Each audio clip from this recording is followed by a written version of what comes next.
OTP.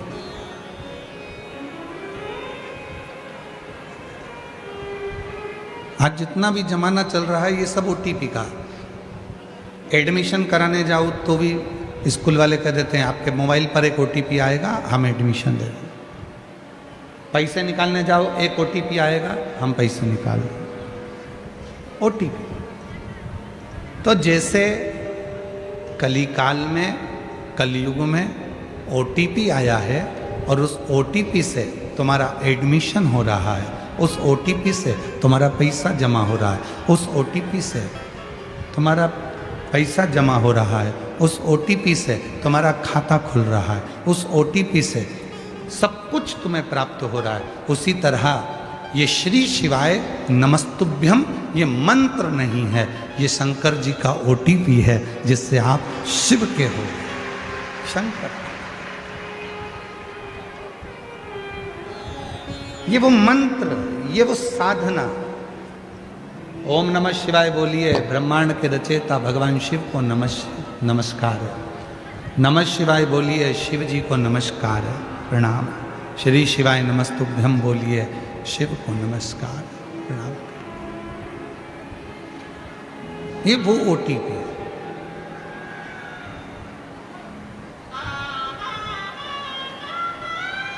आप जितना जितना इसको जपोगे, जितना जितना भजोगे, उतना उतना शिव के करीब में पहुंचते चले शंकर के।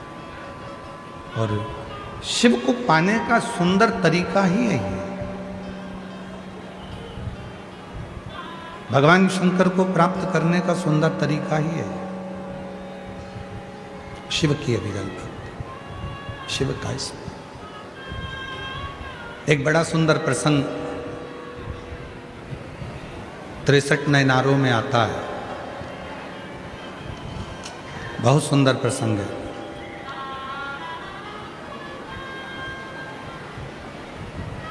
शिव जी के जो 63 भक्त हुए हैं, भगवान शंकर के जो 63 नयनार हुए हैं, 63 जो भक्त हुए हैं शिव जी के, उस 63 नयनारों में एक नयनार का वर्णन आता है अपर का।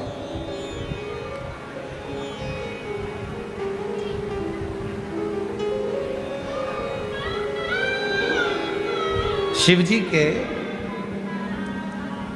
63 शिव भक्तों में से 63 शिव भक्तों में से एक शिव भक्त है अपर, जिनका नाम है अपर।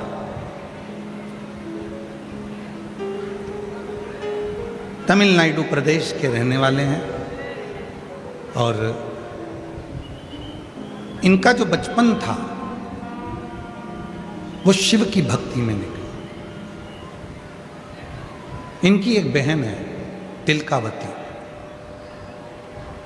भाई का नाम है अपर और बहन का नाम है तिलकावती। 2 भाई बहन हैं, अपर और तिलकावती।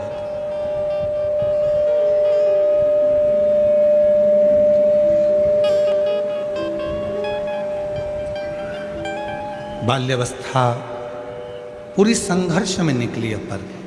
थोड़ा ध्यान देना इस कथा पर। 63 नयनारों में से एक नयनार, 63 शिव भक्तों में से एक शिव भक्त अपर की कथा है। अपर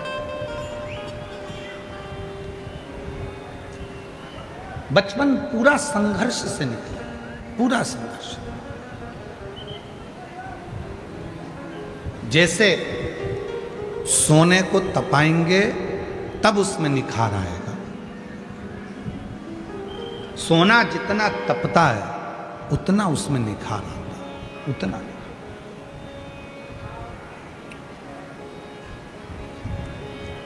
चांदी के बिस्कुट की कीमत कम है, पर चांदी की पायल की कीमत, चांदी के जेवर की कीमत ज्यादा है।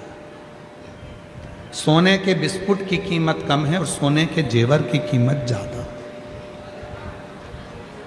आप सोने वाले के पास जाकर झगड़ा करोगे, क्यों साहब सोना तो ये भाव चल रहा है और तुम उसका जेवर इतना महंगा दे रहे हो। चांदी तो ये भाव चल रही है और चांदी का जेवर, हमने चांदी की पायल बनवाई, चांदी की बिछुड़ी बनवाई, तुमने इतनी महंगी दी। हमने चांदी का कड़ा बनवाया, तुमने इतना महंगा दिया। बिस्कुट की कीमत कम है, जेवर की कीमत ज्यादा। और ये आप भी जानते हो। तुम्हारे लड़के की शादी करो और लड़के की शादी में हमारे उधर का एक नियम है कि बहू के चढ़ावे में जेवर दिया जाता है। इधर का नहीं मालूम हमको, भूसावल का इधर देते हैं क्या? अरे जम के तो बोलो, बहू को देते हो पाटली, हार, मंगलसूत्र और ये सब जेवर जो है देना पड़ता है। इधर है ऐसा? हो क्या? ठीक है, मतलब तुम भी अपने ही वाले हो, ठीक है। मतलब यहां पर भी बहू को जेवर दिया जाता है। अब तुम सोचो कि मेरे को बहू को जेवर की जगह एक काम करती हूं, 2 तोले का हार बनवाऊंगी, 1 तोले की चूड़ी बनवाऊंगी, 1 तोले के कान के बनवाऊंगी, ठीक है, 4 तोला सोना हो गया। तो तुमने विचार करा एक काम करती हूं, 4 तोले का एक बिस्कुट ले लेती हूं और बहू को चढ़ा देती हूं। बिस्कुट लिया 4 तोले का और तुमने बहू को दे दिया, अच्छा लगेगा? ससुर बहू के मायके वाले क्या कहेंगे? हाओ इतना सा बिस्कुट 4 तोले का दे दिया, इतना सा। और वही 4 तोले के बिस्कुट की तुमने हार बनवाया, पाटली बनवाई, कान के बनवाए, बेंदा बनवाया, नथनी बनवाई, सब कुछ बनवा कर तुमने दिया। तो पूरा घर देखकर वाह इतना सोना दिया, इतना सोना। बिस्कुट दिया, कीमत उतनी थी, बिस्कुट दिया 4 तोले का और 4 तोले का ही जेवर दिया। पर जेवर देखते से लोगों ने कहा हाफ सेट, फुल सेट, हाथ का, पाँव का और नथनी, बोर, बुंदा सब दिया। और अगर इतना सा बिस्कुट दे देते एक डिब्बी में रख के तो लोग कहते और राम बताओ लड़की की किस्मत फूट गई, इतना सा दिया, सास इतनी कंजूस है, इतना सा दिया। वो भी 4 तोला, ये भी 4 तोला, बस अंतर इतना है वो 4 तोला दिख नहीं रहा और ये 4 तोला दिख रहा है। बिस्कुट की कीमत कम है, जेवर की कीमत ज़्यादा है।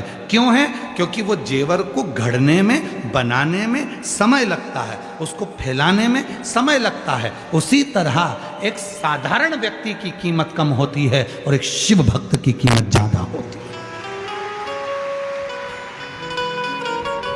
उसकी कीमत वो समझ नहीं पा रहा, उसकी कीमत वो जब समझेगा जब अंत समय प्रभु आना पड़ेगा और वचन दिया तो निभाना पड़ेगा। उसकी कीमत वो जब समझेगा जब अंत समय में एक साधारण व्यक्ति भी पलंग पर पड़ा होगा और एक शंकर का भक्त भी जब पलंग पर पड़ा होगा, वो साधारण व्यक्ति पलंग पर पड़ा हुआ अंतिम सांसें गिन रहा होगा और शिव का भक्त अंतिम समय में भी शिव को याद कर रहा होगा। तो शंकर नंदी पर आएंगे और उसके आनंद में उसको दर्शन देकर उसको स्वस्थ कर कर जाएंगे। ये सुख है। 2 मक्खी और दोनों मक्खी तुमने देखी है। ऐसा नहीं है कि भुसावल वालों ने मक्खी नहीं देखी। एक मक्खी तुम जहां बैठे हो वहां भी घूम रही होगी भिन भिन भिन करके वो मक्खी, और एक मक्खी मधुमक्खी। मक्खी दोनों है, दोनों की एक ही जाति है, दोनों एक ही प्रजाति के हैं। वो भी मक्खी, ये भी मक्खी। मधुमक्खी उड़कर आती है, फूल ढूंढती है, मधुमक्खी फूल का रस ढूंढ रही है, और एक ये साधारण मक्खी गंदगी ढूंढ रही है। साधारण मक्खी अच्छी जगह पर नहीं बैठ रही है, तुम्हारे पांव में कहीं चोट लगी है तो वहीं आके बैठेगी।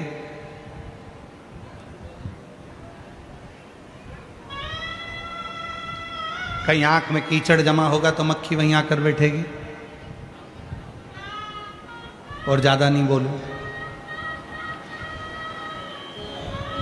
साधारण मक्खी गंदगी को ढूंढती है और वहां बैठती है, मधुमक्खी फूल को ढूंढती है, वहां बैठती है। दोनों में अंतर है। मक्खी वो भी है, मक्खी ये भी है, बस अंतर इतना है कि उस मधुमक्खी में एक ज्ञान आ गया कि फूल का रस लेऊंगी, बाद में दुनिया को देऊंगी, तो मेरा नाम जगत में चलेगा और लोग मुझे प्रणाम करेंगे। इसलिए मक्खी कहीं बैठती है तो लोग उसे भगा देते हैं, और मधुमक्खी किसी के नए मकान में भी छत्ता बना लेती है तो कहते हैं शुभ होता है, अच्छा होता है, कार्य सिद्ध होता है।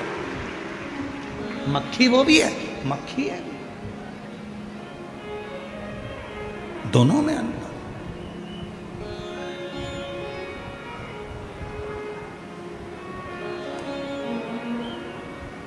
बस जैसे मधुमक्खी दो तरह की होती है, इंसान भी दो तरह का होता है।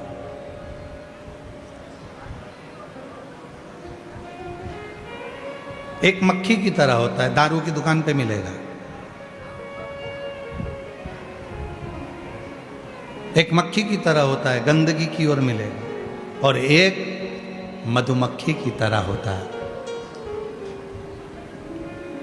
जब भी मिलेगा शिव के मंदिर में, ताप्ती के तट पर, शिव महापुराण में, सत्संग में, कीर्तन में, भजन में, स्मरण में, उसे कोई मत, वो अपनी मस्ती में मस्त है, अपनी मस्ती। शिव जी के 63 नयनारों में एक नयनार है अपर, जिसकी बहन का नाम है तिलकावती।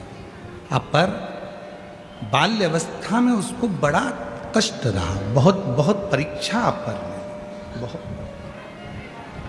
और संसार सागर में अगर जन्म लिया है तो परीक्षा देना ही पड़ेगी। लोग कहते हैं कि बेटा पढ़ाई कर लो, कम से कम 12वीं तक तो परीक्षा दे लो, कॉलेज तक परीक्षा दे लो। लोग भले कहते हो कि परीक्षा, जिस दिन माँ के गर्भ से तुम्हारा जन्म होता है उस दिन से मरते हो तब तक तुम्हारी परीक्षा होती है। रोज एग्जाम देना है, रोज रिजल्ट आए, रोज एग्जाम, रोज रिजल्ट। जन्म लिए उस दिन से परीक्षा चालू हो गई। आंख खोलते से, गोदी में लेते से बोले कौन है? तेरे पप्पा। कौन है? आई। अभी तो पैदा ही हुआ है, परीक्षा ले रहे हैं। बोल कौन है? इतने में उसने एक लात दी खींच के, चुप, अभी तो पैदा ही हुआ हूं, परीक्षा चालू कर दी अभी से। यह कौन है? वो कौन है? दुनिया बड़ी विचित्र है। जिंदा हो तो कोई नहीं पूछेगा कि पापा कैसे हो, कि आई कैसे हो, कि मम्मी कैसे हो। और जैसे ही तुम्हारे प्राण निकल गए और तुम जमीन पे चद्दर ओढ़ के पड़े हो, रिश्तेदार आके जी जी एक बार तो बोल दे, एक बार तो बोल दे, बेन बोल तो सरी। इतने बहू बोल रही मम्मी बोलो तो, बोलो तो। मम्मी ऊपर चढ़ी आसमान में बोल रही, बोलती थी तो बुरा लगता था। अब तो रात को आके बोलूंगी तो रुक रुक। अब मम्मी चली गई, आधी रात को पत्नी उठकर पति से बोल रही है मुझे नींद नहीं आ रही है। क्यों? ऐसा लग रहा है मम्मी कहीं से देख रही है।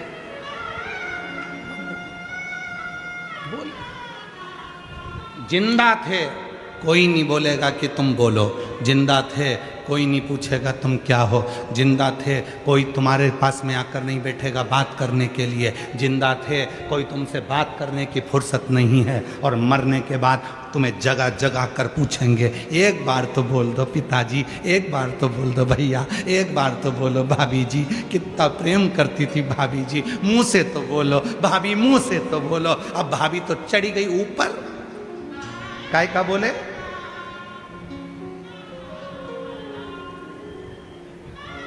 ये दुनिया है। पैदा हो गए उस दिन से परीक्षा चालू है। और केवल तुम्हारी परीक्षा नहीं, भगवान श्री राम जी की भी परीक्षा हुई जन्म लेते से। माता कौशल्या जी ने कहा, माता पुनि बोली सोमती डोली, तजौ तात यह रूपा, की जय शिशु लीला, अति प्रियशीला, यह सुख परम अनूपा। सुनी वचन सुजाना, रोदन ठाना, होई बालक सुर भूपा। परीक्षा चालू, जन्म लेते से राम जी प्रकट हुए थे, दोपहर के 12 बज रहे थे, माँ कौशल्या के गर्भ से भगवान का प्रकट हुआ था, सब जगह नगाड़े बज रहे थे और कौशल्या जी राम जी से करी थी ये क्या है? भगवान कह रहे हैं मैं तुम्हारा पुत्र। कौशल्या जी कहती इतना बड़ा बेटा बनकर आए हो, लोग क्या कहेंगे, छोटे हो जाओ। राम जी छोटे होते गए होते गए होते गए होते गए। कौशल्या जी से कहा बता देना कहाँ रुकना है। जब राम जी बहुत छोटे हो गए तब कौशल्या जी बोली बस बस इतना बड़ा चलेगा, ठीक है। तो राम जी बात कर रहे थे पटर पटर, भगवान राम जी बात कर रहे हैं माता कौशल्या जी से तुरंत और बात कर रहे थे। इतने में कौशल्या जी ने कहा बात मत करो, यहाँ संसार की रीति है जो जन्म लेता है उसको रोना पड़ता है। राम जी बोले मैं जगत का परमात्मा, मैं परम पिता परमात्मा, मैं दुनिया को रुलाने वाला, और कौशल्या मैया तुम कह रही हो कि मैं रोऊं? कौशल्या जी कहने लगी संसार में जन्म लिया है तो रोना तो पड़ेगा, परमात्मा को भी पृथ्वी पर जन्म लेकर रोना पड़ा। तो माता कौशल्या जी से राम जी कह रहे हैं माँ मैं रोऊं? कौशल्या जी कहती हैं संसार में जिसका जन्म होता है वो रोता है, और आज से रोना चालू करेगा तो मरे तब तक रोना पड़ता है, इसलिए रो। तब कौशल्या माता के सामने राम जी रोना प्रारंभ करे। सुनी वचन सुजाना रोदन होई बालक सुर, यह चरित जो गावई हरि पद पावई, तेना परई भव। राम जी रो रहे हैं, परीक्षा चालू हो गई उनकी रोने की। प्रथम दिन से तो केवल परमात्मा नहीं रोया है, परीक्षा तुम्हारी भी होती है। जब तुम्हारा जन्म हुआ उस दिन से परीक्षा। लोग कहते हैं अभी तो बच्चा है, अभी कहाँ परीक्षा देगा, पहली क्लास से चालू होगा, नर्सरी से चालू होगा, KG 1 से चालू होगा, फर्स्ट में, सेकंड में, थर्ड में, 12th में, फर्स्ट ईयर में, सेकंड ईयर में, फाइनल में। परीक्षा देते देते जिंदगी केवल इतनी नहीं, जब मरोगे उसके पहले भी परीक्षा चल रही, उसके पहले भी परीक्षा चल रही, रिजल्ट आए।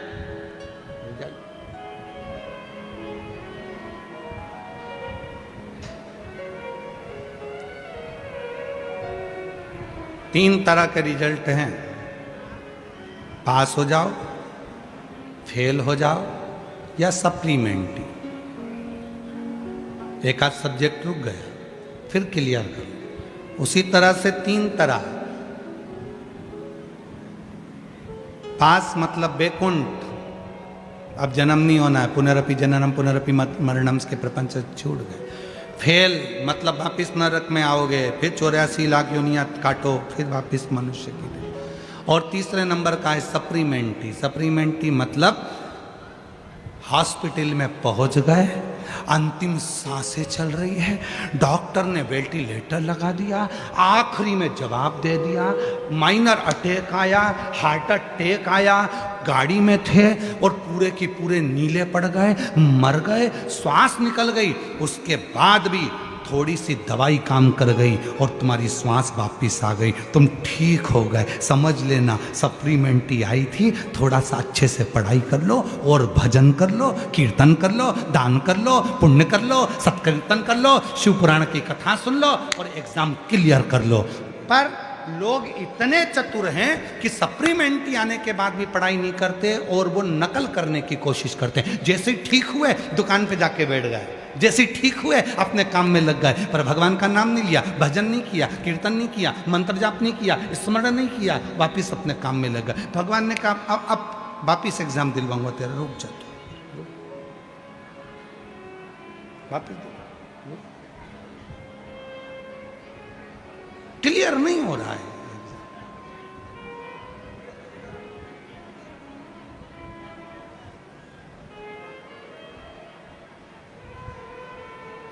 फिर वही संसार का चक्र, उसमें घूमना, फिर वो लाइन स्मरण, वो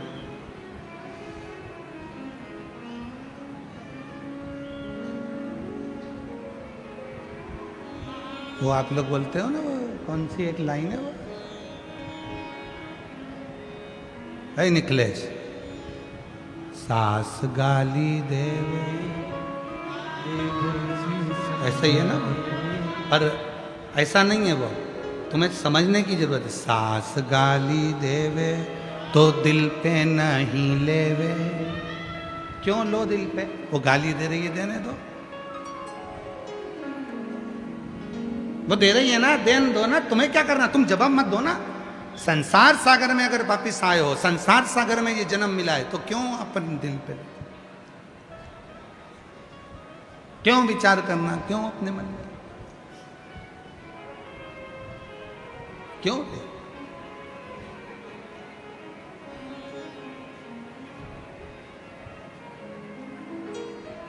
हम तो यहां तक कहेंगे, सास गाली देवे दिल पे नहीं लेवे, उम्र का है कसूर। ये सब उम्र का कसूर है। वो गाली दे रही है, देन दो उसको, वो तुम्हें सिखा रही है। कुम्हार को देखो जो मटका बनाते हैं, कुम्हार को देखो जो बर्तन बनाते हैं मिट्टी के, वो कुम्हार एक हाथ अंदर रखता है मटका बनाते समय, और एक हाथ से थप थप थप थप थप थप, एक हाथ अंदर, एक हाथ थप थपाता है। बस घर की बुजुर्ग माँ भी ऐसी होती है, घर का बुजुर्ग बाप भी ऐसा होता है, अपनी बहू को, अपने बच्चों को थोड़ा थप थपाता है, थोड़ा कष्ट देता है, पर नीचे से संभालता भी रहता है। मेरी बहू है, मेरा बेटा है, मेरा बच्चा। क्यों?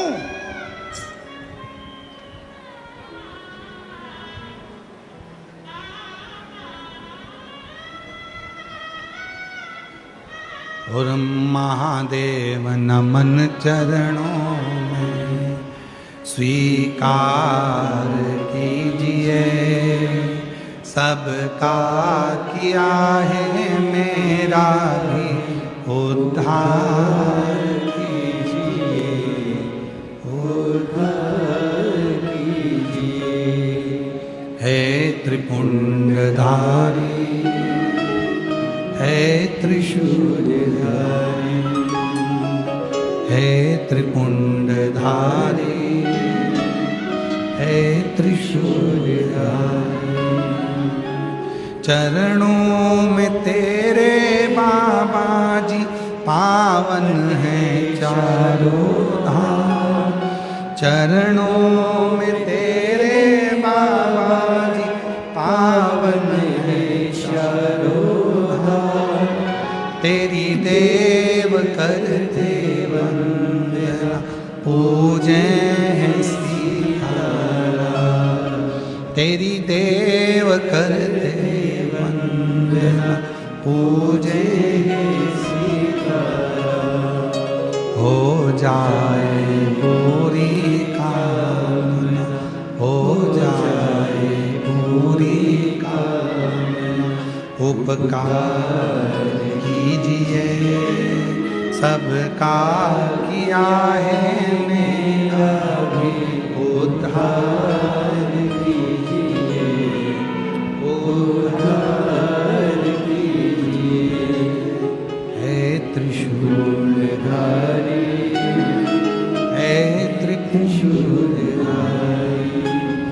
हे त्रिशूलधारी, हे त्रिशूलधारी। उसने दिया है हम समझें।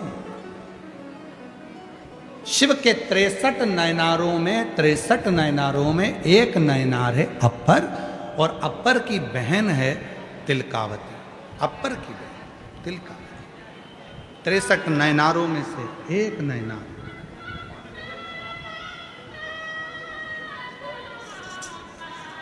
और अपर की बहन है तिलकावती। अपर बचपन संघर्ष में निकला है, संघर्ष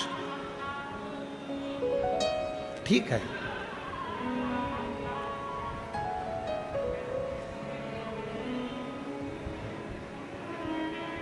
संघर्ष होना चाहिए।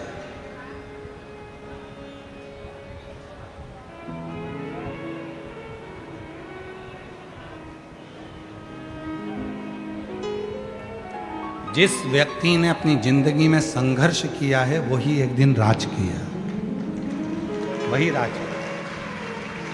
संघर्ष होना चाहिए।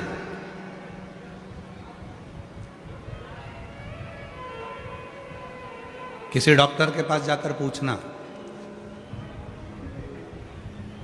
छोटा सा बच्चा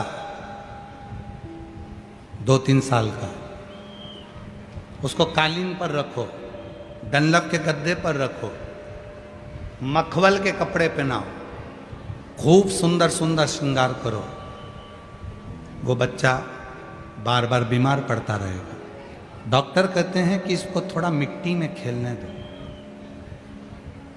डॉक्टर कहते हैं इस बच्चे को थोड़ा जमीन पर खेलने दो, इसको मिट्टी शरीर में लगने दो। जब ये मिट्टी शरीर में लगेगी तो ये बच्चा मजबूत होगा और इसकी जो बीमारियां हैं वो थोड़ी कम होगी। इसको मिट्टी लगना चाहिए, मिट्टी।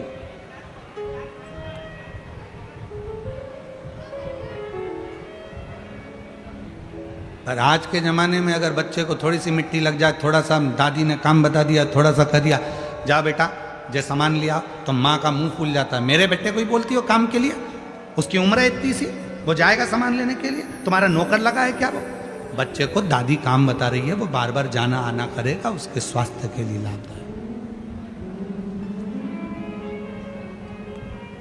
भारत के एक संत घूमने के लिए विदेश गए, तो विदेश में 2 हॉस्पिटल बने थे। एक हॉस्पिटल बना था नॉर्मल डिलीवरी होती है, दूसरा हॉस्पिटल बना था ऑपरेशन से डिलीवरी होती है। बच्चा होता है नॉर्मल, दूसरा था ऑपरेशन से बच्चा होता है। संत ने जाकर ऑपरेशन वाले हॉस्पिटल में पूछा कि यहाँ ऑपरेशन से बच्चा होता है और तुम्हारे सामने बना हुआ हॉस्पिटल है उसमें नॉर्मल डिलीवरी होती है, नॉर्मल बच्चा होता है, ये इसका दोनों का अंतर क्या है? तो कहा जहाँ ऑपरेशन से बच्चा होता है उसकी फीस 1.5 लाख रुपए, ठीक है। जहां नॉर्मल डिलीवरी होती है उसकी फीस 3.5 लाख रुपए। तो उसने कहा ऑपरेशन से डिलीवरी में 1.5 लाख और नॉर्मल डिलीवरी में 3.5 लाख, ऐसा कैसे?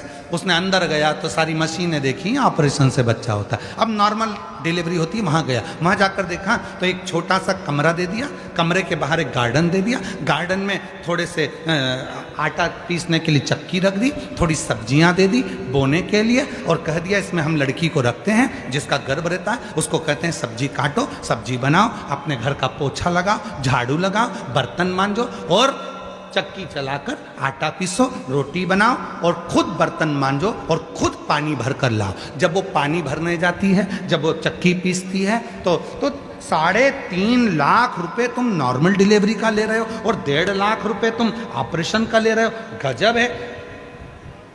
अब वहां जाकर देखा तो विदेश में जितने ऑपरेशन के लिए बच्चों की माताएं नहीं खड़ी थी उससे ज्यादा नॉर्मल डिलीवरी के लिए खड़ी थी। और वही कि भाई हमारे भारत में होता है, सास कह देती है बेटा थोड़ा काम कर लो डिलीवरी के टाइम, जापे के टाइम, तो बहू को लगता है कि मम्मी तो मुझसे काम करा रही है। इतने में गई डॉक्टर को दिखाने, डॉक्टर ने कह दिया बेड रेस्ट, पड़ी रहो, मोबाइल चलाती रहो।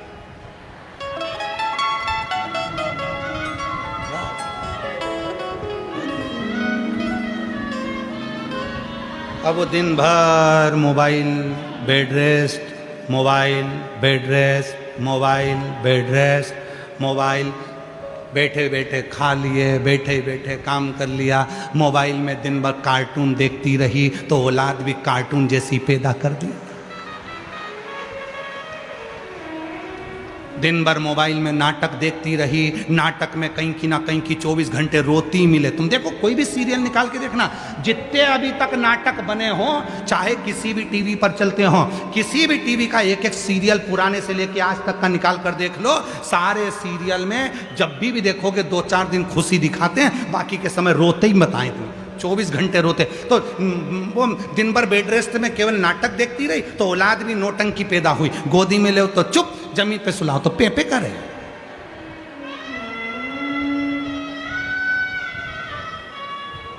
फिर सास को गुस्सा आ जाता और आखिरी में सास गुस्से में कह देती भैया हमारे भी 3-3 4-4 थे बहू, तूने गजब की औलाद पैदा करी, धन्य है।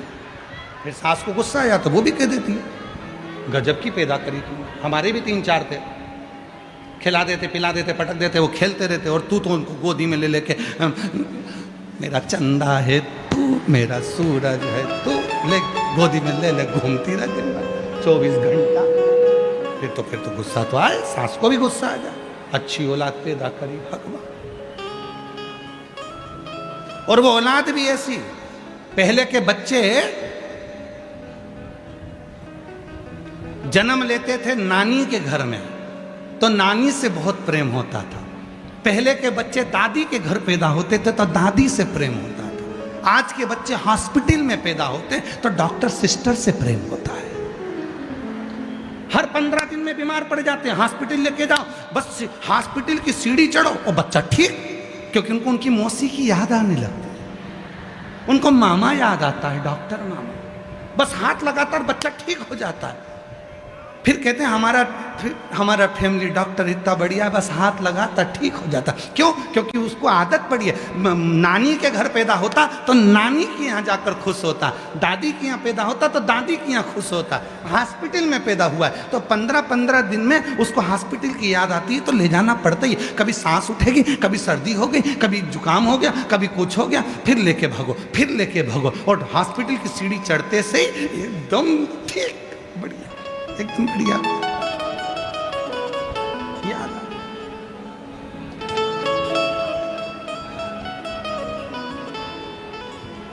ये संसार।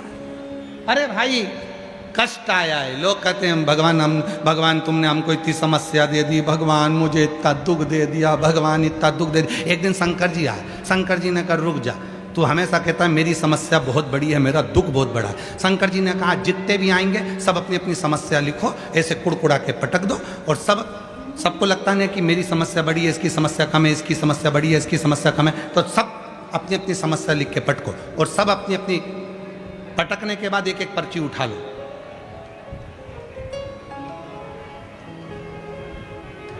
और जो पर्ची उठाएंगे वो समस्या उसकी रहेगी, ठीक है। एक व्यक्ति रोज आता था, भगवान इतना दुखी हूँ, इतनी बड़ी समस्या मेरी रखती, भगवान ने कहा लगाओ पर्ची लाओ, पर्ची लाओ। सबने अपनी अपनी पर्ची लिखी, समस्या लिखी, डाल दी। अब भगवान ने कहा उठा लो, सबने पर्ची उठा ली। इतने में जो व्यक्ति कहता था भगवान तूने इतनी बड़ी समस्या दे दी, वो भगवान से कह रहा मुझे ये पर्ची नहीं चाहिए, वापिस रखो, वापिस पर्ची रखो। भगवान ने पूछा क्यों?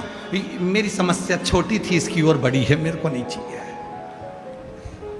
हमको लगता है हमारी समस्या बड़ी है, हमको लगता है हमारा दुख बड़ा है। उस परमात्मा से पूछो उसने दुख क्यों दिया। उस परमात्मा ने दुख इसलिए दिया कि आज तुझे दुख देकर, तुझे तपाकर, तुझे खरा सोना बनाकर, तेरा जेवर बनाकर भगवान तुझे कीमत वाला बनाना चाहता है। नहीं तो बट्टी तो थी सर, तुझे अच्छा बना।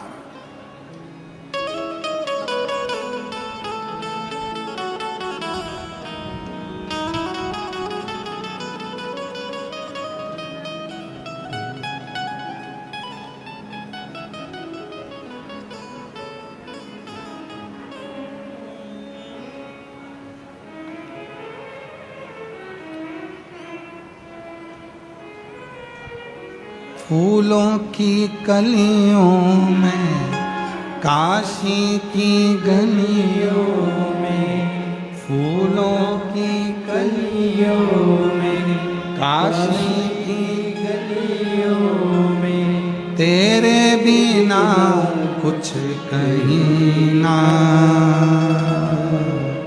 तेरे बिना भी क्या जीना, तेरे बिना भी क्या जीना, ओ शंभु रे, तेरे बिना भी क्या जीना, ओ बाबा रे, तेरे बिना भी क्या जीना। फूलों की कलियों में, काशी की गलियों में, फूलों की कलियों में, काशी की गलियों में, तेरे बिना कुछ कहीं ना, तेरे बिना भी क्या जीना, तेरे बिना भी क्या जीना, ओ बाबा रे,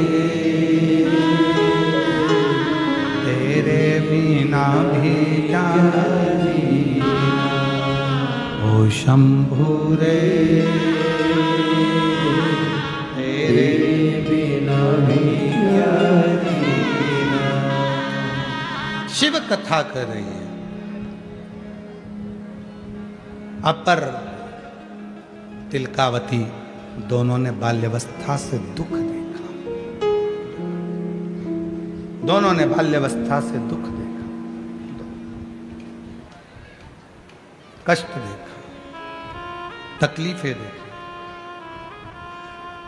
इतना कष्ट इतना दुख देखा उन्होंने अपनी जिंदगी में। वो दुख ही दुख में, कष्ट ही कष्ट, परेशानी,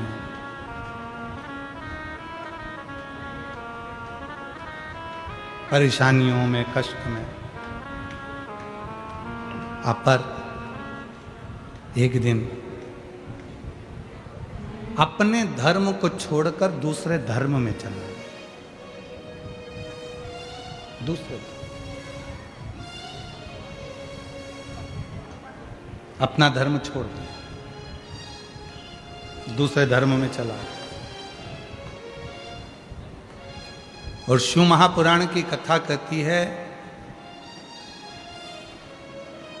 रूखी रोटी खा लेना, प्यासे रह लेना, पर दूसरे धर्म में कभी प्रवेश मत करना। सनातन धर्म से बड़ा कोई धर्म नहीं, सनातन धर्म से बड़ा कोई धर्म नहीं। दूसरे धर्म में ना जाए। सबसे ज्यादा निवेदन करूंगा मैं मेरी बेटियों से, मेरी बेटियों से, मेरी बेटियों, एक दान होता है कन्यादान। जिस बाप की बेटी जन्म लेती है, जिस मां की कोख से बेटी ने जन्म लिया है, अगर वो माँ बाप अपनी बेटी का कन्यादान नहीं कर पाते हैं तो उस माँ बाप को कीड़े का जन्म मिलता है, पेड़ का जन्म मिलता है और लोग उस पर पत्थर मारते हैं। 20 लाख योनियां हैं वृक्ष की, और 20 लाख योनियां लेना पड़ता है एक बेटी के माँ बाप को, अगर वो बेटी का कन्यादान ना कर पाए तो। इसलिए मेरा बेटियों से निवेदन है, लोग कहते हैं बेटा माँ बाप को स्वर्ग भेजता, ना ना ना ना। जिस घर में बेटी का जन्म होता है, माँ बाप अपनी बेटी को पढ़ाते हैं, लिखाते हैं, अच्छे कॉलेज भेजते हैं, अच्छे कपड़े दिलाते हैं, खूब अच्छे से उसको रखते हैं। मेरा बेटी से निवेदन है, खूब अच्छे कॉलेज में पढ़ो, स्कूल में पढ़ो, खूब अच्छी एजुकेशन करो। तुम्हारे कितने भी दोस्त, कितनी भी सहेलियां हों, पर याद रखना, कितने भी दोस्त बन जाएं और कोई शादी के लिए कितना भी प्रेशर दे, उससे कह देना मैं अपना सनातन धर्म छोड़कर दूसरे धर्म में शादी नहीं कर सकती। कह देना मैं अपना सनातन धर्म छोड़कर दूसरे धर्म में शादी नहीं करूंगी। मुझे मेरे माँ बाप से कन्यादान कराना है। मैं बेटी हूँ उसकी, उसने मुझे दूध पिलाया है, पाला है। मैं अपने दूध के कर्ज को भुला नहीं सकती। अपने माँ बाप से कन्यादान का मौका दो।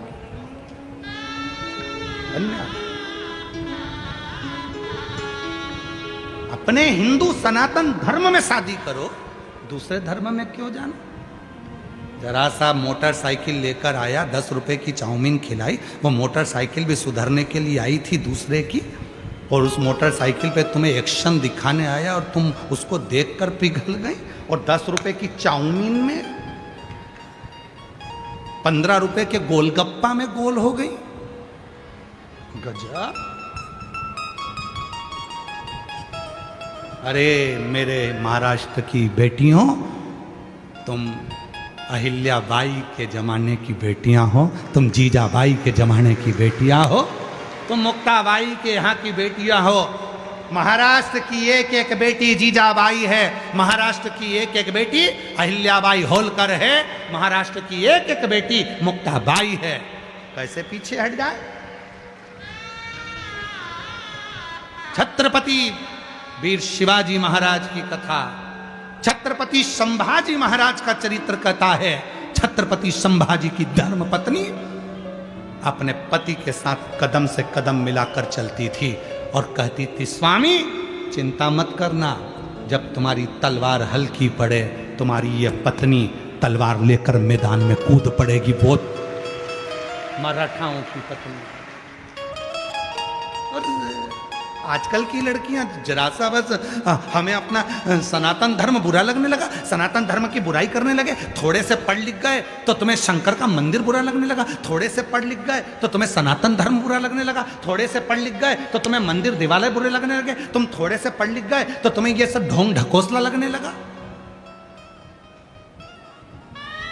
क्योंकि तुम्हें दूसरा धर्म ठीक लग रहा है। ना ना, मैं सनातनी हूं, मेरे माँ बाप ने मुझे जन्म दिया है, कहीं नहीं जाऊंगी। दोस्ती किसी से भी हो, कितना भी बड़ा बेस्ट फ्रेंड हो, कितनी भी बढ़िया बेस्ट फ्रेंड मैं सहेलियां हो, नहीं, मैं अपना सनातन धर्म अपनाऊंगी। मेरी मांग में सिंदूर होना चाहिए, नाक में नथनी। जब त्यौहार मनाया जाए पोंगल का, जब त्यौहार मनाया जाए उस समय पर सारे त्योहारों में मैं सज धज कर मेरे सनातनियों के बीच में निकलूं तो लगे कि मैं सनातन।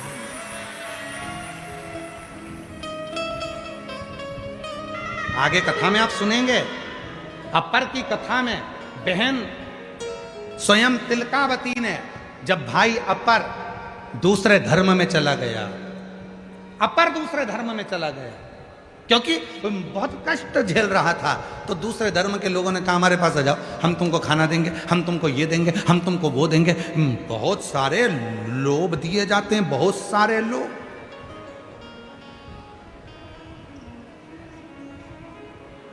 बहुत लोभ दिया जाता है।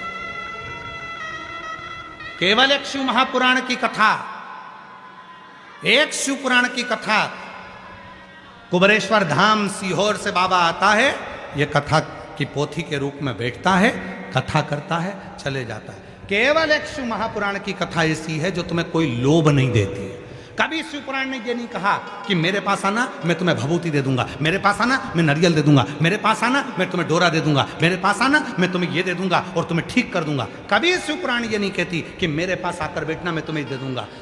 तुम्हारे आने के लिए शिव पुराण में कभी गाड़ी नहीं लगती, कभी मोटरसाइकिल नहीं लगती, कभी तुम्हारे लिए वीआईपी ट्रीटमेंट नहीं होता, तुम्हारे लिए सोफा नहीं लगता, तुम्हारे लिए कूलर नहीं लगता, तुम्हारे लिए कोई वीआईपी व्यवस्था नहीं होती। फिर भी तुम अपना 200 रुपया खर्च कर कर, अपना 500 रुपया खर्च कर कर, तपती हुई धूप में, चढ़ती हुई गर्मी में, पानी की प्यास लग रही है, 4 घंटे से कथा का इंतजार कर रही हो और 3 घंटे की कथा सुनकर तब तुम 8-9 घंटे पंडाल में बैठकर तपस्या कर कर कथा सुनने के लिए आ रहे हो। इसमें कोई लोभ शिवपुराण कभी नहीं दी। उसके बाद भी तुम जानती हो कि शंकर की कथा सुनूंगी तो मेरा बाबा मेरे दुखड़ों को हर देगा। जब इतना विश्वास लेकर आओगे तो बाबा पूर्ण तो करेगा, बाबा पूर्ण करेगा। कभी शिवपुराण ने ये नहीं कहा कि मेरे पास आना तो मैं तुम्हारा दुख मिटा दूंगा। कभी शिवपुराण ने ये नहीं कहा कि मैं तुम्हारा दुखड़ा समाप्त कर दूंगा, मैं तुम्हारा दुखड़ा मिटा दूंगा। कभी शिवपुराण नहीं कहा। शिवपुराण एक तत्व कहती है भजन करो, शिवपुराण एक तत्व कहती है कीर्तन करो, शिवपुराण एक तत्व कहती है स्मरण करो, नाम जप, नाम कीर्तन। हमारे बीच में स्वामी नारायण पंथ से स्वामी जी महाराज पधारे। एक बार जोरदार ताली बजाकर उनका साधुवाद स्वागत वंदन। शिवपुराण कहती है भगवत भजन करो, शिवपुराण कहती है नाम कीर्तन करो। लोभ दिया जाता है, प्रलोभन दिया जाता है, प्रलोभन, लोभ दिया। हमारे धर्म में आ जाओ, हम तुम्हारे साथ में ऐसा करेंगे, हमारे धर्म में आओ, हम तुमको भोजन देंगे, हमारे धर्म में आओ, हम तुम्हें ऐसा करेंगे ना। कोई प्रलोभन। संकल्प लो मेरी बेटी, हम दूसरे धर्म में ना जाओ। कितनी बेटियां बैठी हैं, जितनी लड़कियां बैठी हैं खड़ी हो जाएं, जिनकी शादी नहीं हुई है सब खड़ी हो जाओ, हो जाओ खड़ी। संकोच नहीं करना। माहिल्याबाई होलकर के उस महाराष्ट्र की पवित्र धरा से हो तुम लोग, जीजाबाई की धरा से हो तुम लोग, छत्रपति संभाजी महाराज की धरा से हो आप लोग, खड़ी हो जाओ। जितनी बेटियां हैं, और दोनों हाथ उठाकर आज संकल्प ले लो कि शादी करूंगी तो अपने मां बाप की मर्जी से सनातन धर्म में करूंगी। उठाओ हाथ, दोनों हाथ उठाकर बोलो हर हर। बैठ जाओ, प्रणाम आपके चरणों में, नमन है मेरी तरफ से, आपके मामा की तरफ से और आपके भाई की तरफ से आपको प्रणाम करता हूं, नमन करता हूं।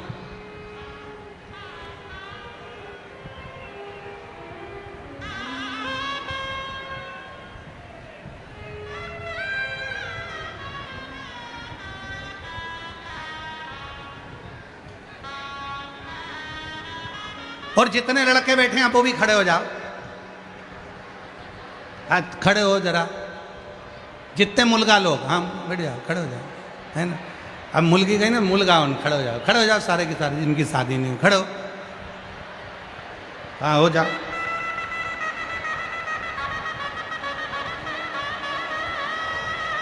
तुम भी संकल्प लो, करेंगे शादी तो अपने सनातन धर्म में, अपने सनातनी से, किसी दूसरे धर्म में नहीं। जो अपने बाप की नहीं हुई तो वो तुम्हारी कहां से हो जाएगी। बाबा देवादिदेव महादेव, भगवान शिव, ओगरदानी, त्रिकालदर्शी, कैलाशी, अविनाशी, भगवान शंकर की पवित्र कथा कर रहे हैं,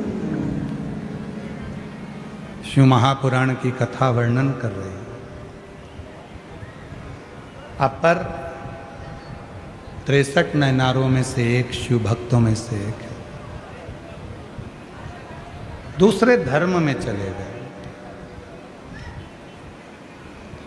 तिलकावती को बड़ा दुख हुआ, मेरा भाई और दूसरे धर्म में चले गए। बड़ी रोती थी तिलकावती, बहुत रोती। मैं अपने भाई को वापिस कैसे लेकर आऊं, ये तिलकावती विचार करती थी। ये तिलकावती के मन में ये विचार आता था कि मैं अपने भाई को लेकर आऊं तो आऊं कैसे।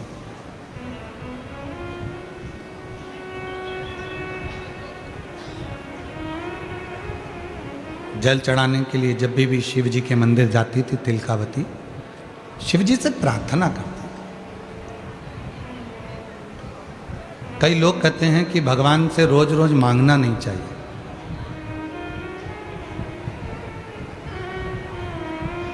सबके अपने अपने विचार हैं। कई लोग कहते हैं कि भगवान से रोज मत मांगो, कोई कहता है भगवान से मत मांगा करो, भगवान को तो दिया जाता है, उनसे मांगा नहीं जाता। पर शिव महापुराण की कथा कह रही है किसी दूसरे से नहीं मांग रहे, अपने बाप से मांग रहे हो, तो बाप से मांगने में संकोच नहीं होना चाहिए।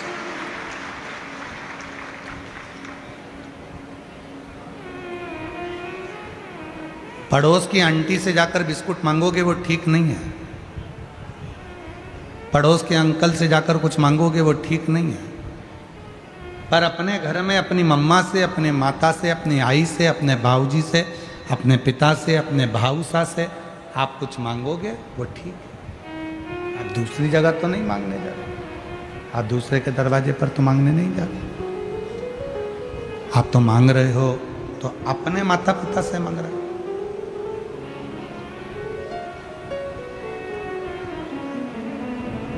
किसी दूसरे से मांगने के लिए भले मत मांगो। और हम तो आपसे भी कहते हैं, अपने दुखड़े, अपने मन की बात जब रोज शिव जी के मंदिर में जल चढ़ाने जाओ तो रोज अपने बाबा से अपने दिल की बात करा करो।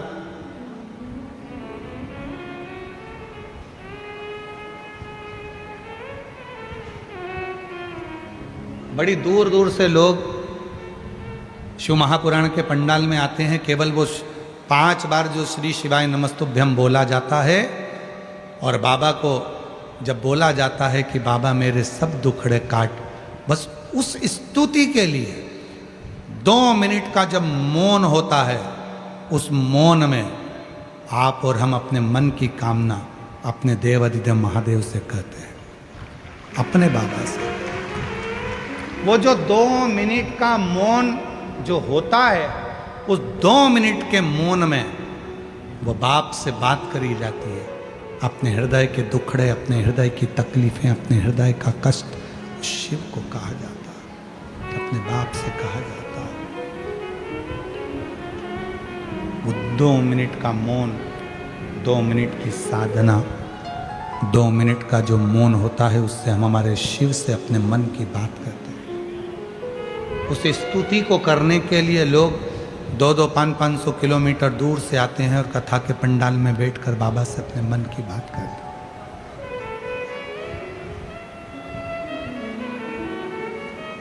बाबा को अपने मन का भाव कहते हैं।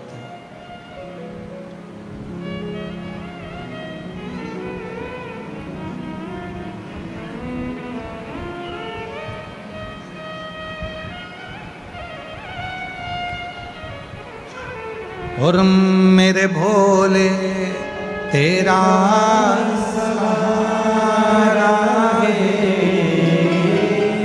मेरे भोले तेरा सहारा है, मेरी नैया का तू किनारा है, मेरी नैया का तू किनारा है।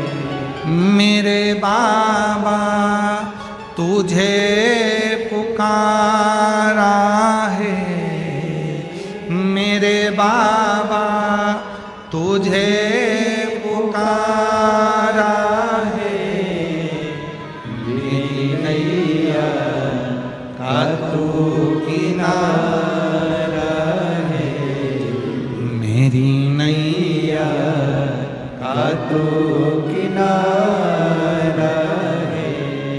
दिल से आप आए हो बहुत दूर से। कई लोग कहते हैं गुरुजी ये शिव पुराण में ऐसा क्या है, आप कथा करने के लिए आते हो, इतने लोग आ जाते हैं, और भी तो कथाएं होती हैं, और भी तो जगह होती है, तो लोग क्यों ना जाते?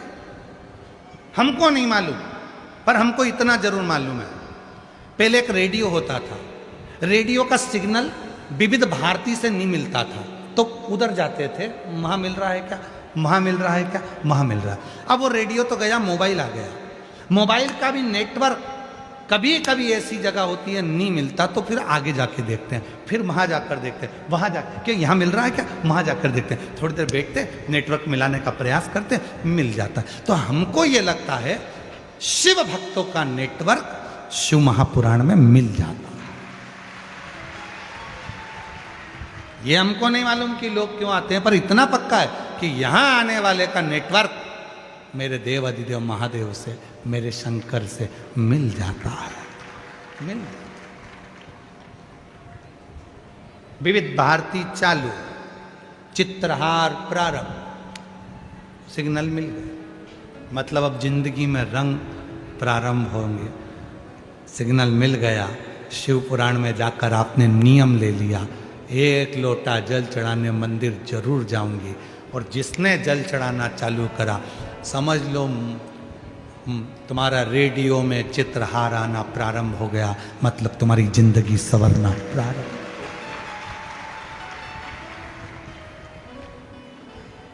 और रेडियो में एक बात जरूर है, आपकी पसंद के गाने नहीं आएंगे, वो जो चलाएगा वो आएगा। पेन ड्राइव में और रेडियो में अंतर है, पेन ड्राइव आप भरवाओगे वही गाने आएंगे, पर रेडियो में जो उसने कह दिया उसकी मर्जी होगी वही चलाएगा। उसी तरह परमात्मा के पास भी रेडियो है, कितना दुख देना है, कितना सुख देना है, किसको क्या देना है, किसको क्या प्रदान करना है, ये उसी को मालूम। वो बाकी के उसके अंदाजे में रहता है, वो ये नहीं सोचता कि किसको मुझे क्या प्रदान करना, किसको मुझे क्या, उसको मालूम है।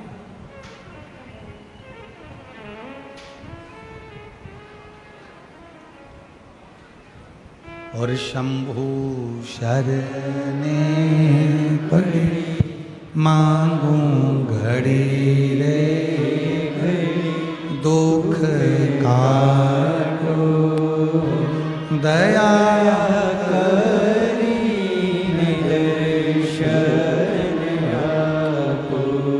बहन रोज मंदिर जाती है, रोज बाबा से कहती है बाबा कृपा करो मेरे भोलेनाथ, मेरा भाई दूसरे धर्म में चला गया है, वापिस आ जा। रोज कहती है, रोज प्रार्थना करती, रोज निवेदन करती, रोज। मेरी जीजियों, मेरे जीजाओं, मेरी बेटियों, मेरे बेटाओं, मेरे बुजुर्ग माँ बाप, रोज प्रार्थना करो, तुम्हारी प्रार्थना शिव स्वीकार करें। एक पत्र है, अच्छा है, देखो।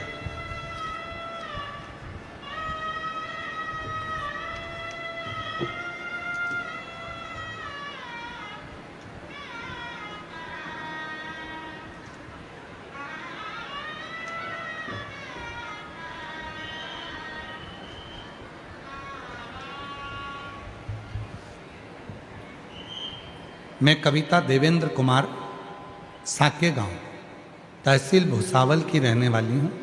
मेरा मोबाइल नंबर ये है, कहीं बैठी हो तो आ सकते हैं। मैं कविता देवेंद्र कुमार साके गांव तहसील भुसावल की रहने वाली हूँ। गुरुजी मेरे बेटे को जन्म से नाभि पर एक तिल जितनी मात्रा में एक सोराइसिस जैसी बीमारी दिखाई देती। कुछ महीनों में वह बीमारी उसके पूरे शरीर पर फैल गई। गुरुजी हमने बहुत सारा उपाय किया, डॉक्टरों को भी दिखाया, डॉक्टरों ने दवाई देकर कहा कुछ दिनों में यह ठीक हो जाएगा, लेकिन जब दवाई खत्म हो जाए तो वह फिर से पूरे शरीर में फैल जाती थी। उसके शरीर पर बड़े बड़े घाव हो जाते जिससे खाल निकलती और खून निकलता था। मैं रोज मंदिर में जाती, शिव जी को खूब सेवा करती। मेरे बेटे को भी शिव जी के मंदिर भेजती। सीहोर गए, वहाँ से रुद्राक्ष को लाए, तांबे के लोटे में गलाकर वह जल शिव जी को चढ़ाकर अपने शरीर पर लगाना प्रारंभ करा। और आज बाबा को मैं धन्यवाद देने के लिए आई हूँ। मेरे बेटे का पूरा शरीर अच्छा हो गया, अब उसे वो बीमारी नहीं रही है। एक पत्र और है,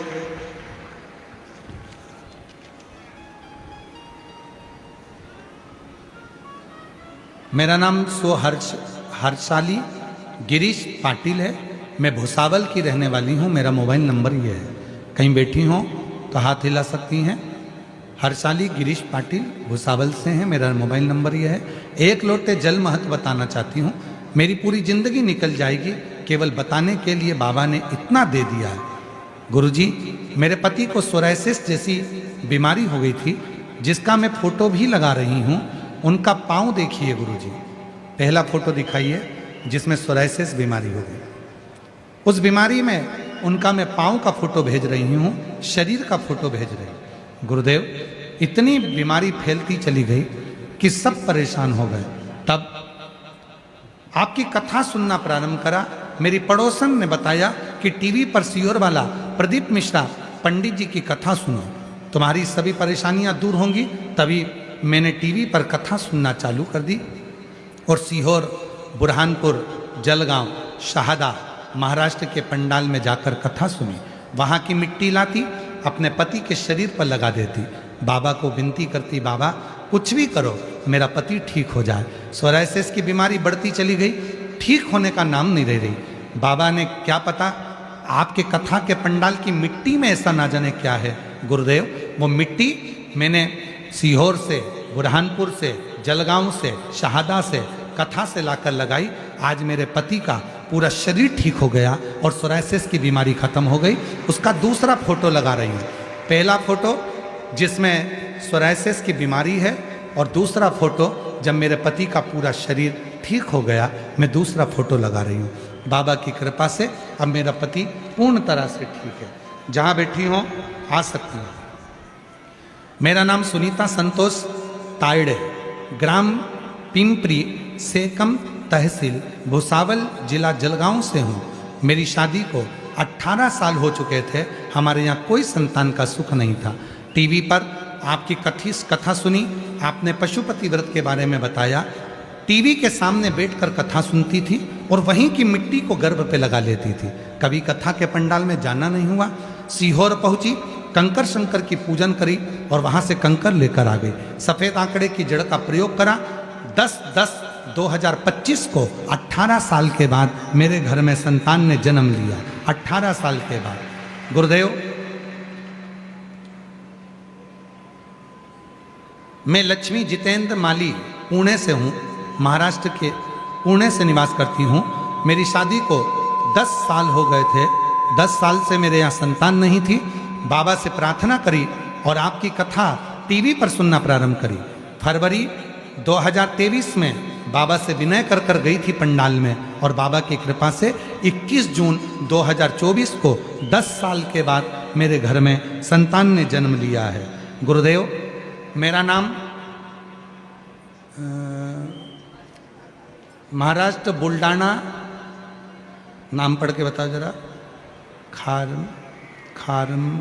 खारमी गांव, कोल गांव।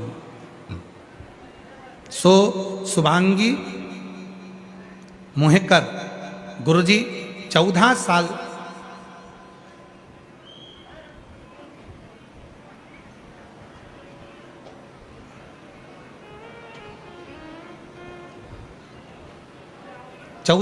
का मेरा बेटा, उसका नाम पवन है।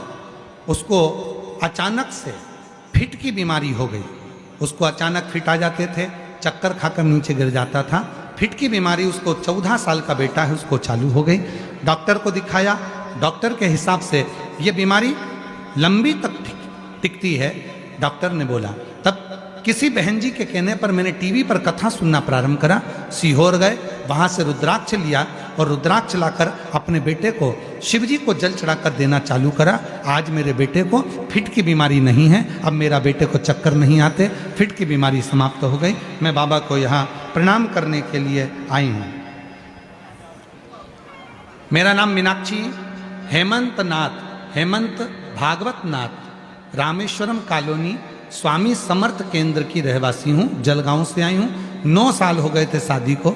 संतान का सुख नहीं था। बाबा की कृपा से 3 जुलाई 2024 को बाबा की कृपा से 9 साल के बाद संतान हुई है। फिर अगला वर्णन है। शेला सुनील बर्गे, मेरा मोबाइल नंबर ये है। मैं शिवाजी नगर भुसावल, जिला जलगांव की रहने वाली हूँ। गुरुदेव, मेरा विवाह 2007 में हुआ था और गुरुजी 15 से 16 साल बीत चुके थे, पर मुझे संतान का सुख नहीं था।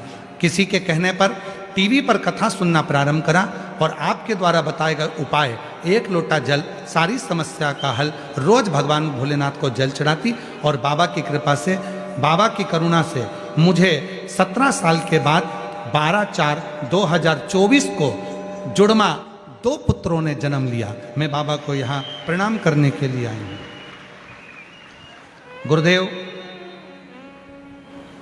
पत्र बहुत सारे हैं, हम पढ़ नहीं पाते, इसलिए एक साथ में ही सारे पत्र पढ़ दे रहे हैं। मेरा नाम सो पूजा नीलेश महाजन, मैं रहने वाली नितिन साहित्य नगर जलगांव से हूँ।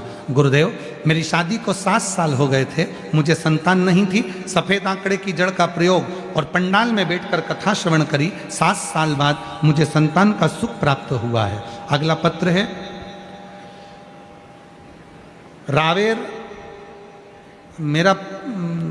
रावेर होमगार्ड पथक में नौकरी करते हैं योगेश राजेंद्र जगताप। मैं तामसवाड़ी तहसील रावेर जिला जलगांव की रहने वाली हूँ। मेरी शादी को 7 साल हो गए थे। संतान का सुख नहीं था।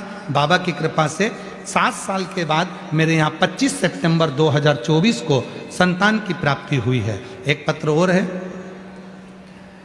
मेरा नाम सोदीपाली अंबादास तायड़े, मैं काके गांव खामगांव जिला बुल्ढाना से आई हूँ। मेरी शादी को 19 साल हो गए थे। गुरुदेव, मेरे दुख इतने थे, इतनी तकलीफें थीं कि पूरी जिंदगी दुख से भरी हुई थी। गुरुदेव, इतना तकलीफ का जीवन चल रहा था कि कई बार मरने का विचार कर लिया। तब बाबा की कृपा से सारा घर शिव जी को 1 लोटा जल चढ़ाने से आज खुशियों में बदल गया और बाबा की कृपा से सारे सुख बाबा ने मुझे दे दिए। गुरुदेव, मेरा नाम सो पूजा जगदीश शेलवड़कर, कुंभार, तहसील जामनेर, जिला जलगांव, महाराष्ट्र से हूँ। मेरा मोबाइल नंबर ये है। गुरुजी 13 साल शादी को हो गए थे, मुझे संतान नहीं थी। बाबा की कृपा से रोज बाबा के मंदिर जाना चालू करा, सफ़ेद आंकड़े की जड़ का प्रयोग करा और 18 अक्टूबर 2025 को धनतेरस के दिन मेरे घर में 13 साल के बाद संतान का सुख प्राप्त हुआ। एक बार जोरदार ताली बजाएं सभी के लिए। बाबा की कृपा सब पर बनी रहे। शिव तत्व है। और पत्र हम अभी पढ़ नहीं रहे, बहुत सारे हैं पत्र, बहुत पत्र। ये शिव की उदारता। अब लोग पूछते हैं कि गुरुजी कथा में जाने से क्या मिलता है? इन पत्रों को उनको बांट दो, ले जा। सुनो, पत्र आया है,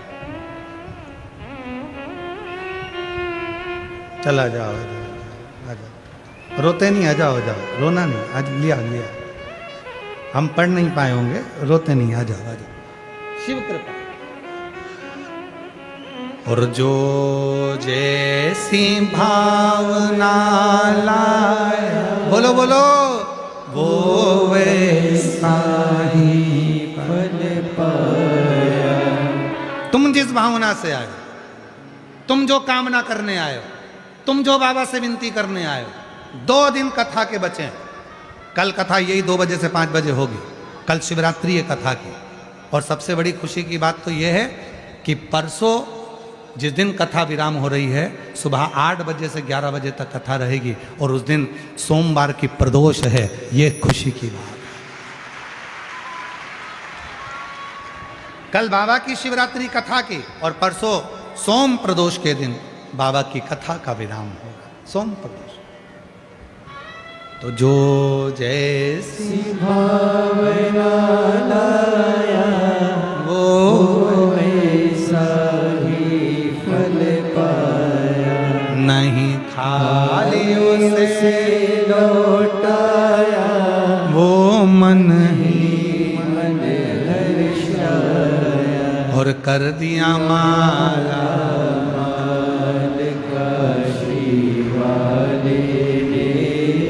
लुटा दिया भंडार काशी वाले ने। लुटा दिया भंडार काशी वाले ने। कर दिया माला माल काशी वाले ने। यही बच्चा जिसको शरीर में सोराइसिस की बीमारी बढ़ गई थी, पूरा शरीर बेकार हो गया था, अब पूर्ण तरह से ठीक होकर आया है। एक बार जोरदार ताली बजाओ, हाथ उठा कर लो।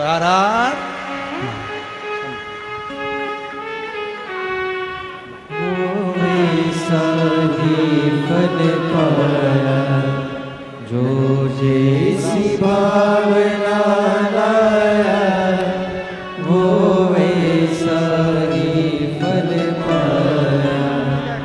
नहीं खाली उसे लौटाया, वो मन ही मन हर्षाया। कर दिया माल काशी वाले ने। लुटा। ये भाई को सोराइसिस की बीमारी हो गई थी। बहन ने शिव जी के मंदिर में जाना, पंडाल में बैठकर कथा सुनकर वहाँ की मिट्टी को ले जाकर इसके पूरे शरीर में लगाना। अब ये पूरा ठीक होकर आया है। एक बार दोनों हाथ उठा कर हर हर।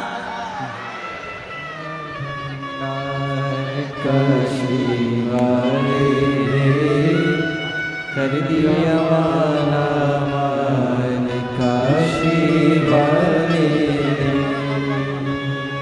18 साल के बाद हुआ है। एक बार जोरदार ताली बजाओ। शंभो शंभो।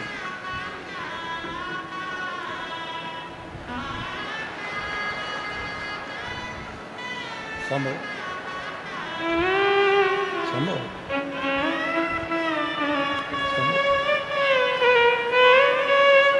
उधर तो देखो। 18 साल के बाद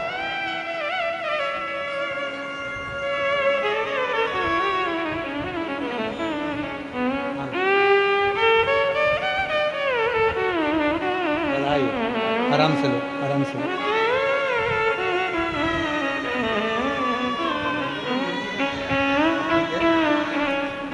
बेटे को कितने साल का? 16 साल का लड़का, मिर्गी के दौरे चालू हो गए थे। डॉक्टर ने कहा था ये लंबी बीमारी चलेगी। सीहोर पहुंच गई, रुद्राक्ष ले आई। उस रुद्राक्ष को तांबे के कलश में गलाती शिव जी को चढ़ाकर पानी में देना चालू करा, और आज बाबा की कृपा से साल भर हो रहा है और मिर्गी के दौरे पूरे बंद हो गए। जोरदार ताली बजा। साधु जो दिल से मांगोगे वो दिल से मिलेगा, जो दिल से मांगोगे वो दिल से मिलेगा। मेरा भोला भंडारी है, मेरा भोला भंडारी है, खाली झोली भर देगा। मेरा भोला भंडारी है, खाली झोली भर देगा। 9 साल के बाद हुआ है। एक बार जोरदार ताली बजा।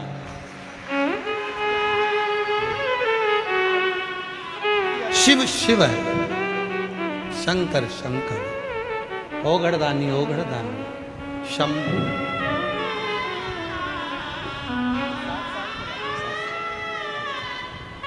प्रणाम करो, नमन करो बाबा को, प्रणाम करो, चलिए प्रणाम करो। 7 साल के बाद बाबा ने दिया है। एक बार जोरदार ताली बजा।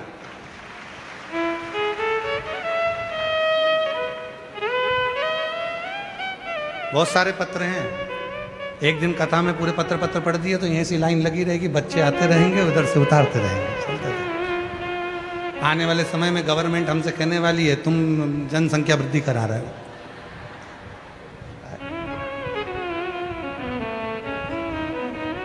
इस व्यासपीठ पर आने से पहले एक निवेदन हम करते हैं और आपसे भी करते हैं, वो निवेदन आप भी करा करो। कौन कौन सा निवेदन है वो सबको मालूम है। मेरे भोले बाबा, किसी महिला की गोद खाली ना रहे और किसी पुरुष की जेब खाली ना रहे। इतनी